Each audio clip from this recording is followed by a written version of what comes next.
friends, welcome to Kannan Info Tamil. நம்ம இன்னைக்கு என்ன டாபிக் பார்க்க போறோம் அப்படின்னா, சில நாட்களுக்கு முன்பு Canadian prime minister Justin Trudeau India மீது ஒரு மிகப்பெரிய குற்றச்சாட்டை முன்வச்சாரு. அதாவது ஹர்தீப் சிங் நைஜர் அப்படிங்கிற ஒரு காலிஸ்தான் லீடரை இந்தியாவின் உளவு அமைப்பான ரா கொலை செஞ்சிட்டதா அவர் குற்றம் சுமத்தி இருந்தாரு. ஆனா அதற்கு அடுத்த நாளே இந்தியாவிடம் பிரச்சனை செய்வதற்காக நாங்க இந்த விஷயத்தை கொண்டு வரல, பிரச்சனைக்கான தீர்வை எட்டுவதற்காக தான் நாங்க சொன்னோம் அப்படின்னு கொஞ்சம் சாஃப்டா பேச ஆரம்பிச்சிருக்காரு. ஜஸ்டின் ட்ரூடோவோட இந்த மனமாற்றத்திற்கு காரணம் என்ன? கனடியன் பிரைம் மினிஸ்டர் எதற்காக திடீர்னு இந்தியா மீது இது போன்ற ஒரு குற்றச்சாட்டை முன் வச்சிருக்காரு? கனடியன் பிரைம் மினிஸ்டர் இந்தியா மீது இது போன்ற குற்றச்சாட்டுகளை முன்வைப்பதற்கு முக்கியமான காரணமா சொல்லப்படுவது மைனாரிட்டி அப்பீஸ்மென்ட் பாலிடிக்ஸ். ஆனா அதையும் மீறி ஜஸ்டின் ட்ரூடோ இந்தியாவுக்கு வந்திருக்கும் பொழுது அவரோட விமானத்துல சில முக்கியமான பொருட்களை இந்தியாவின் செக்யூரிட்டி போர்சஸ் கைப்பற்றியதாகவும், இதன் காரணமாக தான் ஜஸ்டின் ட்ரூடோ 2 நாட்கள் இந்தியால தங்கி இருக்க வேண்டிய நிலை ஏற்பட்டதாகவும் நம்ப தகுந்த வட்டாரங்கள்ல இருந்து செய்திகள் வந்திருக்கு. உண்மையிலே ஜஸ்டின் ட்ரூடோவோட விமானத்துல என்ன பொருள் கைப்பற்றப்பட்டது, எதற்காக 2 நாட்கள் இந்தியால அவர் தங்கி இருந்தாரு அப்படிங்கிறது குறித்து பார்க்கலாம். உண்மையிலே ஹர்தீப் சிங் நைஜரை இந்தியாவின் உளவு அமைப்பான ரா அசாசினேட் செஞ்சிருப்பதற்கு வாய்ப்பு இருக்கா அப்படிங்கிறது குறித்து நம்ம டீடைலா இந்த வீடியோல பார்க்கலாம். நம்ம சேனல்ல டிஃபென்ஸ் மற்றும் ஜியோபாலிட்டிக்ஸ் சம்பந்தமா தினம் ஒரு வீடியோ பப்ளிஷ் பண்ணிட்டு இருக்கோம். உங்களுக்கு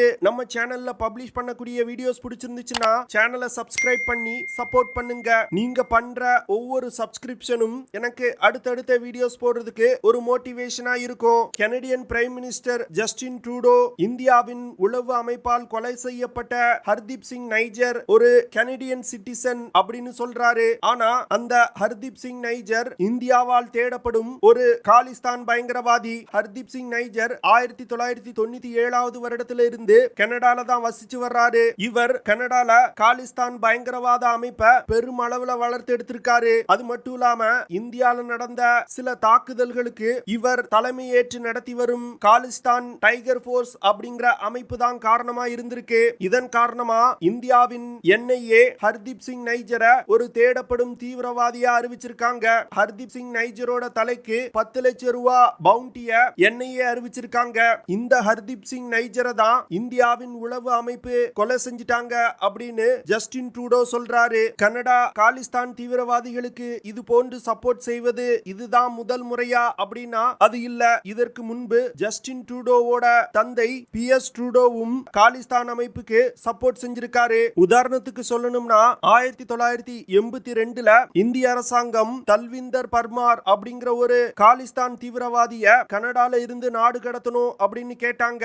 ஆனா ஜஸ்டின் ட்ரூடோவுடைய தந்தை PS ட்ரூடோ அதற்கு மறுத்துட்டாரு. இதன் காரணமா 1985 கனடாவால் நாடு கடத்த மறுக்கப்பட்ட பல்விந்தர் தல்வார் ஒரு ஏர் இந்தியா விமானத்துல பாம் வச்சான். 360க்கும் மேற்பட்ட இந்தியர்கள் உயிரிழக்க நேர்ந்தது. இப்போ ஜஸ்டின் ட்ரூடோவுடைய செயல்பாடுகளும் இது போன்ற ஒரு அசம்பாவிதம் நடப்பதற்கு வழிவகை செய்வது போல் தான் இருக்குது. ஜஸ்டின் ட்ரூடோவுடைய உண்மையான நோக்கம் ஹர்தீப் சிங் நைஜர் கொலையாளியை கண்டுபிடிப்பது கிடையாது. மாறா இந்தியாவை அவமானப்படுத்தணும் அப்படிங்கிற ஒரே நோக்கம் தான். அவர் நினைச்சிருந்தா யார் கொலை செய்தா அப்படிங்கிற இன்வெஸ்டிகேஷன் முடியும் வரைக்கும் காத்திருந்திருக்கலாம். ஆனா அதை செய்யாம இந்தியா மீது எந்த ஒரு ஆதாரமும் இல்லாத ஒரு குற்றச்சாட்டை முன் வச்சிருக்காரு. கனடாவுடைய எதிர்க்கட்சி தலைவரே ஜஸ்டின் ட்ரூடோ வெறுமன இந்தியா மீது குற்றச்சாட்டை தான் முன்வைக்கிறாரு. அவர் எந்த ஆதாரத்தையும் இந்தியாவுக்கு எதிரா சப்மிட் பண்ணல அப்படின்னு சொல்றாரு. இதன் காரணமா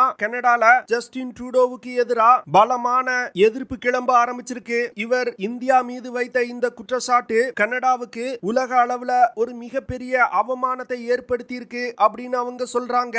ஜஸ்டின் ட்ரூடோ G20 மாநாடு இந்தியால நடப்பதற்கு முன்பே இந்த ஹர்தீப் சிங் நைஜர் விஷயம் தொடர்பா தன்னுடைய நெருங்கிய நட்பு கூட்டணியான 5 நாடுகளுடன் பேச்சுவார்த்தை நடத்தினாரு. G20 மாநாட்டிற்கு முன் 5 நாடுகள் இணைந்து இந்தியாவுக்கு எதிரா ஒரு ஜாயிண்ட் ஸ்டேட்மெண்ட்டை வெளியிடணும் அப்படின்னு அவர் கேட்டுக்கிட்டாரு. ஆனா UK, பிரான்ஸ், அமெரிக்கா போன்ற நாடுகள் கனடாவுடைய கோரிக்கையை ஏற்க மறுத்துட்டாங்க.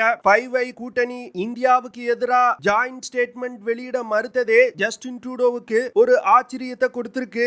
ஏன்னா இந்த 5 நாடுகளும் இணைந்து பல விஷயங்கள்ல ஒருங்கி ஒருங்கிணைந்து செயல்பட்டிருக்காங்க, ஏன் யுத்தங்களையே இணைந்து நடத்தியிருக்காங்க. அப்படி இருக்கும் பொழுது உலகின் சக்தி வாய்ந்த இந்த 5 நாடுகள் இந்தியாவுக்கு எதிராக பேச மறுத்துட்டாங்க. இதற்கு காரணம் இந்த 5 நாடுகளுக்கும் இந்தியாவுடைய நட்பு மிகவும் அவசியம். பிரான்ஸ், அமெரிக்கா, பிரிட்டன் போன்ற நாடுகள் இந்தியாவுக்கு எதிராக பேச மறுத்தவுடன் தற்போது ஹர்தீப் சிங் நைஜர் விஷயத்தை யூஎன் ஜெனரல் அசம்பிளியில எழுப்புவதற்கு கனடா திட்டமிட்டிருப்பதா கனடாவின் ஃபாரின் மினிஸ்டர் சொல்றாரு. என்ன பொறுத்தமட்டில் கனடா தங்கள் நாட்டுடைய பிரஜை ஒரு ஆள் இறந்ததுக்கு நியாயம் கிடைக்கணும்னு கேக்குறாங்க. ஆனா கனடால இருந்து செயல்படக்கூடிய தீவிரவாத அமைப்புகளால் பஞ்சாப் மாநிலத்துல எத்தனை பேர் உயிரிழந்திருக்காங்க. அதனால ஹர்தீப் சிங் நைஜர் விஷயத்தை ஐநா சபையில கனடா எழுப்புனா கனடாவுக்கு இந்தியா ஒரு சரியான பதிலடியை கொடுக்கணும். கனடா எப்படி தங்கள் நாட்டுல இந்தியாவுக்கு எதிராக செயல்படக்கூடிய தீவிரவாத அமைப்புகளுக்கு அடைக்கலம் கொடுக்கறாங்க, எத்தனை தீவிரவாதிகள் கனடால இருக்கிறாங்க, கனடால இருந்து இயங்கக்கூடிய தீவிரவாத அமைப்புகளால் இந்தியால எத்தனை பேர் உயிரிழந்திருக்காங்க அப்படிங்கிற அத்தனை விஷயத்தையும் யூஎன் ஜெனரல் அசம்பிளியில எழுப்பி கனடாவை தலைகுனிய செய்யணும். அப்பொழுதுதான் இது போன்ற செயலை இன்னொரு நாடு இந்தியாவுக்கு எதிராக செய்யாது. அது மட்டும் இல்லாம கனடாவுடனான இந்தியாவின் வர்த்தக உறவை படிப்படியா குறைக்கணும். கனடால இருந்து கொண்டு காலிஸ்தான் அமைப்புக்கு ஆதரவா செயல்படக்கூடியவர்களோட ப்ராப்பர்ட்டிய இந்தியால சீஸ் செய்யணும். கனடா இந்த ஹர்தீப் சிங் நைஜரை இந்தியாவின் உளவு அமைப்பு தான் அசாசினேட் செஞ்சுட்டாங்க அப்படின்னு சொல்றாங்க.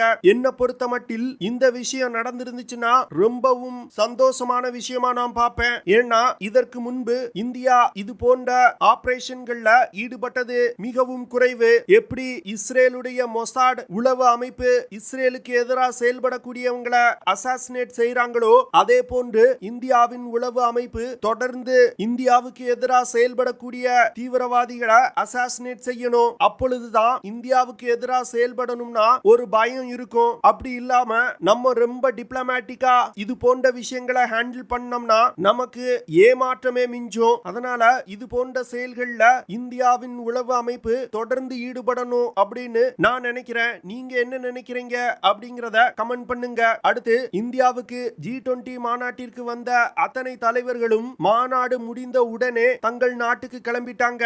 ஆனா ஜஸ்டின் ட்ரூடோ இந்தியால 2 நாட்கள் தங்கி இருக்க வேண்டிய நிலை ஏற்பட்டது. இதற்கு காரணமா கனடா அரசாங்கம் சொல்வது விமான கோளாறு. ஆனா இது உண்மையான காரணம் கிடையாது அப்படின்னு சொல்றாங்க. அதாவது ஜஸ்டின் ட்ரூடோ இந்தியாவுக்கு வந்த விமானத்தை இந்திய பாதுகாப்பு அதிகாரிகள் சோதனை செஞ்சிருக்காங்க.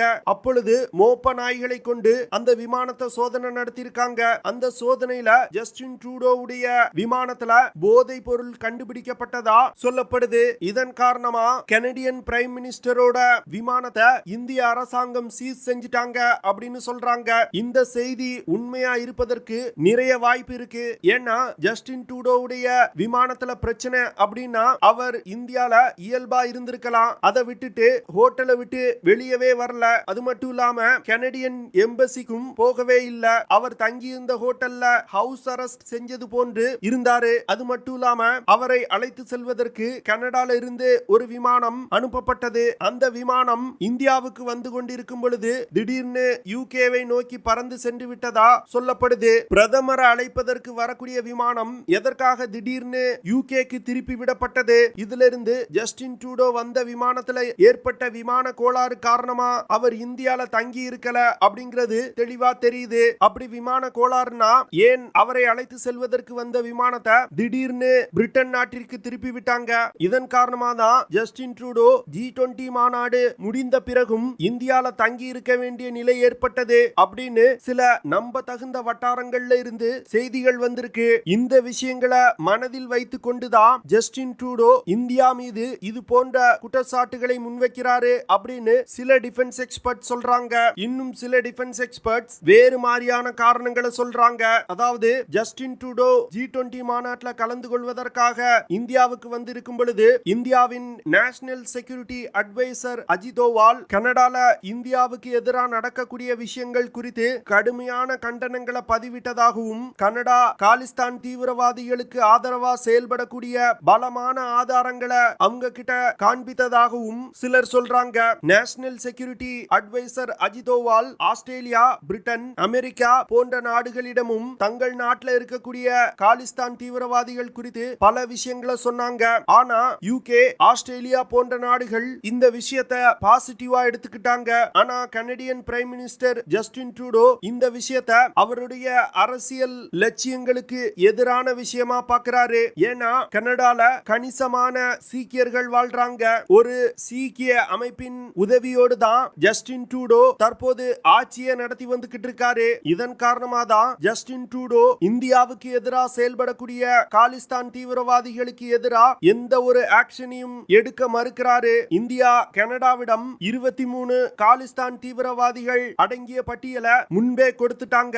இவர்களை நாடு கடத்தணும் இல்லனா இந்தியாவிடம் ஒப்படைக்கணும் அப்படின்னு இந்தியா தொடர்ந்து வலியுறுத்தி வந்துகிட்டு இருக்காங்க. ஆனா கனடா சொல்லக்கூடிய ஒரே விஷயம் ஃப்ரீடம் ஆஃப் எக்ஸ்பிரஷன். என்ன பொறுத்தமட்டில் கனடா எப்படி இந்தியாவுக்கு எதிராக செயல்படக்கூடிய தீவிரவாத அமைப்புகளுக்கு ஆதரவு கொடுக்காங்களோ அதே போன்று கனடாலையும் தனி நாடு கேட்கக்கூடிய அமைப்புகள் இருக்கு. அந்த நாடுகளுக்கு இந்தியா ஆதரவு தெரிவிக்கணும். அது மட்டும் இல்லாம அவர்களை அழைத்து வந்து இந்தியால பயிற்சி கொடுக்கணும். அப்பொழுதுதான் ஜஸ்டின் ட்ரூடோ போன்ற அரசியல்வாதிகளுக்கு ஒரு சரியான பாடத்தை புகட்ட முடியும். ஜஸ்டின் ட்ரூடோவுடைய இந்த ஆட்சிக்கு கீழே காலிஸ்தான் பயங்கரவாதிகள் எந்த லெவலுக்கு போயிருக்காங்கன்னா கனடால இருக்கக்கூடிய இந்தியன் டிப்ளமேட்ஸுக்கு எதிராக கொலை மிரட்டல் விடுக்கும் அளவிற்கு சென்றிருக்காங்க. அது மட்டும் இல்லாம கனடால இருக்கக்கூடிய இந்தியர்களை கனடாவை விட்டு வெளியேறணும் அப்படின்னு ஓபனாவே சொல்றாங்க. அதனால இந்தியா கனடாவுக்கு எதிரான தன்னுடைய ஸ்டாண்ட இன்னும் கடுமையா எடுக்கணும் அப்படின்னு நான் நினைக்கிறேன். நீங்க என்ன நினைக்கிறீங்க?